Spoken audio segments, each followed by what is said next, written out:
हरे कृष्णा, राधे राधे। श्री ओम नमो भगवते वासुदेवाय। आप सभी को चैत्र मास के शुक्ल पक्ष की एकादशी कामदा एकादशी की बहुत बहुत शुभकामनाएं। भगवान श्री हरि नारायण आपकी सभी मनोकामनाओं को पूरा करें।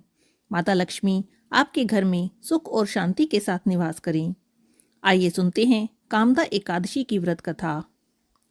श्री कृष्ण के प्रिय सखा अर्जुन ने कहा, हे कमल नयन, मैं आपको कोटि कोटि नमन करता हूँ।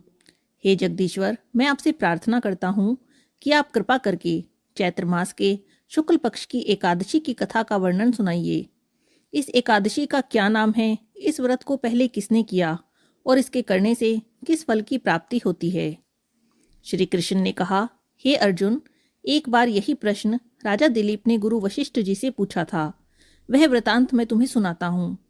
राजा दिलीप ने गुरु वशिष्ठ जी से पूछा, हे गुरुदेव, चैत्र मास के शुक्ल पक्ष की एकादशी का क्या नाम है, उसमें किस देवता का पूजन किया जाता है, उस पूजन का क्या विधान है, यह सब आप मुझे कृपा पूर्वक बताइए।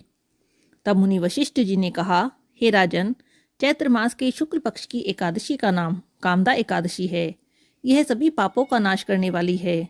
जैसे अग्नि काष्ठ को जलाकर राख कर देती है, वैसे ही कामदा एकादशी के पुण्य से सभी पाप नष्ट हो जाते हैं और तेजस्वी पुत्र की प्राप्ति होती है।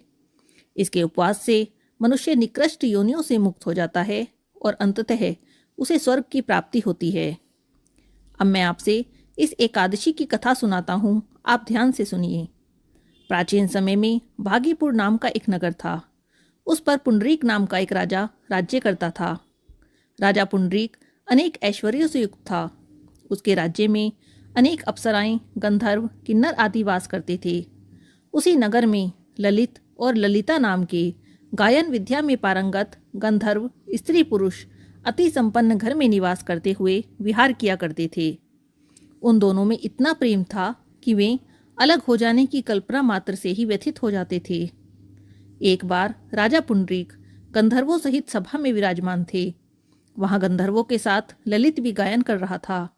उस समय उसकी प्रियतमा ललिता वहां उपस्थित नहीं थी।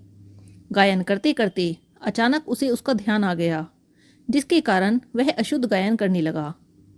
नागराज करकोटक ने राजा पुंडरीक से इसकी शिकायत की। इस पर राजा को बहुत क्रोध आया और उन्होंने क्रोध के मारे ललित को श्राप दे दिया। अरे नीच, तू मेरे सम्मुख गायन करते हुए भी अपनी स्त्री का स्मरण कर रहा है। इससे तू नरभक्षी दैत्य बनकर अरे नीच, तू मेरे सम्मुख गायन करते हुए भी अपनी स्त्री का स्मरण कर रहा है। इससे तू नरभक्षी दैत्य बनकर अपने कर्म का फल भोग। गंधर्व ललित उसी समय राजा पुंडरीक के शाप से एक भयंकर दैत्य में बदल गया। उसका मुख विकराल हो गया। उसके नेत्र सूर्य और चंद्र के समान प्रदीप्त होने लगे। मुख से आग की भयंकर ज्वालाएं निकलने लगी। उसकी नाक पर्वत की कंदरा के समान विशाल हो गई और गर्दन पहाड़ के समान दिखाई देने लगी। उसकी भुजाएं 2-2 योजन लंबी हो गई। इस प्रकार उसका शरीर 8 योजन का हो गया। इस तरह राक्षस बन जाने पर वह अनेक दुखों को भोगने लगा। अपने प्रियतम ललित का ऐसा हाल होने पर ललिता भी अथाह दुख से व्यथित हो गई। वह अपने पति के उद्धार के लिए विचार करने लगी कि मैं कहाँ जाऊं और क्या करूं, किस जतन से अपने पति को इस नरक तुल्य कष्ट से मैं मुक्त कराऊं।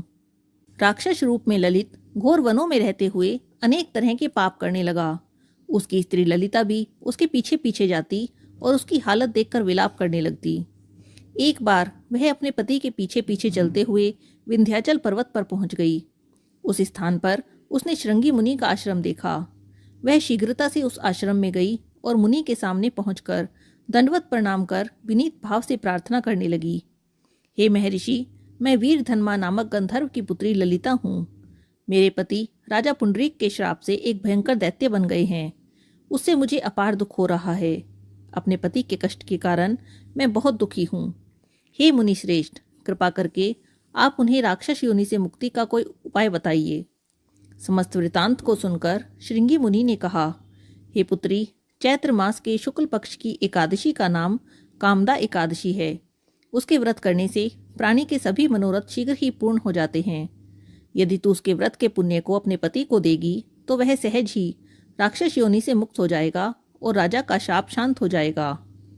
ऋषि के कहे अनुसार ललिता ने श्रद्धापूर्वक व्रत किया और द्वादशी के दिन ब्राह्मणों के समक्ष अपने व्रत के फल को अपने पति को दे दिया और ईश्वर से प्रार्थना करने लगी, हे प्रभु, मैंने जो यह उपवास किया है उसका फल मेरे पति को मिले, जिससे उसकी राक्षस योनि से शीघ्र ही मुक्ति हो जाए। एकादशी का फल देते ही उसका पति राक्षस योनि से मुक्त हो गया और अपने दिव्य स्वरूप को प्राप्त हुआ। वह अनेक सुंदर वस्त्रों और आभूषणों से अलंकृत होकर पहले की भांति ललिता के साथ विहार करने लगा।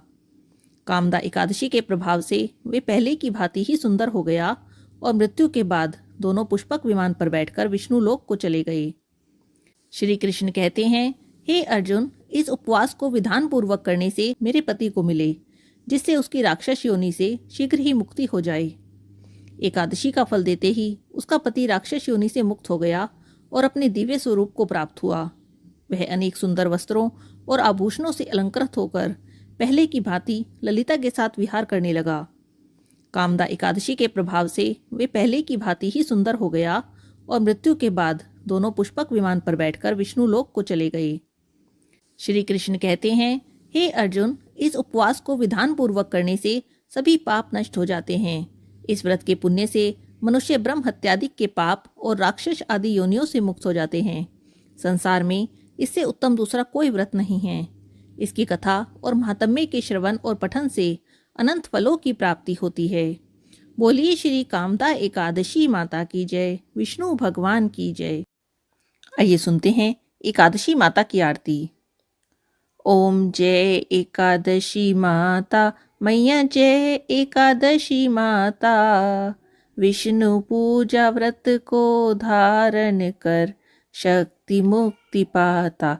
बोलो जय एकादशी माता। तेरे नाम गिनाऊं देवी, भक्ति प्रदान करनी।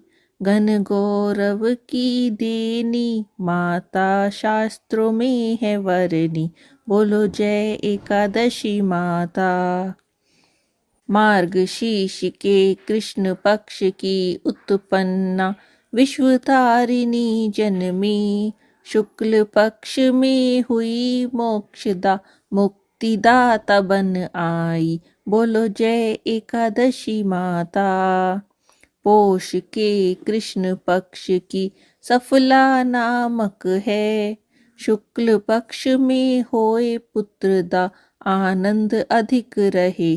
बोलो जय एकादशी माता। नाम षट तिला माघ मास में कृष्ण पक्ष आवे।